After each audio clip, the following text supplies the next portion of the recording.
Well, that's where your controlled environment comes in and where you can decrease the load. See, all our environment, both the living quarters and the clinic, is 5 times less polluted by chemical analysis and particulate analysis. And so we know that it's much less polluted than the average area, you know. Yeah, I saw that you offer a less toxic housing option where the patient's isolated from outside environmental factors, and that the units have been designed to eliminate exposure to any offending substances. That's right. Yeah. As much as you can in a city, you know. And this really makes a big difference because a lot of people will then start clearing up, and pretty soon they'll get into their area where they disadapt and they don't get used to something anymore, and they can prove cause and effect. And a lot of it is we don't have to tell them. Look, they'll tell me, hey, boy, when I cleared up, this bothers me. You know, a perfume will bother me now, or pesticides will bother me, or et cetera. And they can give you, well, it decreases my migraine headaches because it caused the migraines, or it caused my heart irregularities, or it caused my bloating and food sensitivity. You see, or whatever it is. Yeah, you mentioned an adaptive phenomenon where you just kind of get used to the problem and consider it, oh, well, I must be stressed or something else, and not really looking to find out. Yeah, I think that's the other thing is you got to realize that a lot of this is pinned to stress without any scientific data, whereas with the environmental things, you can prove cause and effect, which is a lot better to do, you see. Mm-hmm. And you know, everybody gets a little bit stressed sometimes, but that's not the issue. The issue is what is going on in the brain and what is going on in the communication systems of the body that to trigger that, you see. We see this all the time. Well, we can't find anything wrong with you, so go see a psychiatrist. Right. And how many folks has that happened to? I know just one of the co-hosts of my radio show, he has an extreme sensitivity to EMFs, and his record says that he's delusional. Well, that's not solving any problem. Without any proof, right? Exactly. Just because they don't want to admit or look into or figure out what's wrong, well, the patient must be nuts. Right. Yeah. Yeah, we see that frequently. I'm sure you do, and I'm sure your doorstep is probably a last resort for so many people when it really should be the first.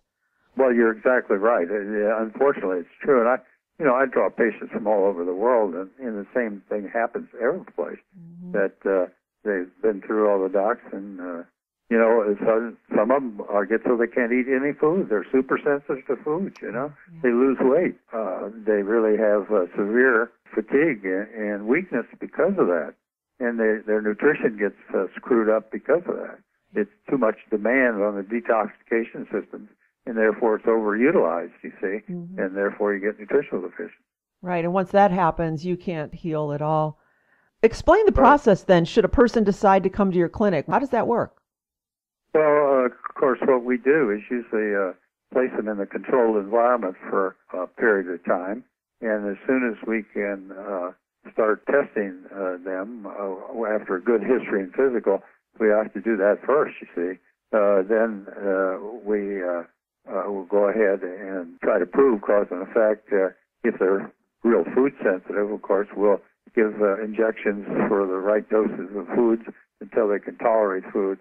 If they're mold sensitive, well, we give them injections for the molds. And if they're chemically sensitive, we may give them some injections for them. And we may give intravenous nutrients, and we give oral nutrients like vitamin C, glutathione, multiminerals, multivitamins, and so on, so that they can start getting their energy back and get a program where they can weave through society with cause and effect, because they now are clear enough that they know, hey, this area bothers me, this area doesn't bother me, this thing bothers me, this area doesn't bother me. And they can use their own body's own receptors for this, you see, which is, of course, I think that's how we were designed.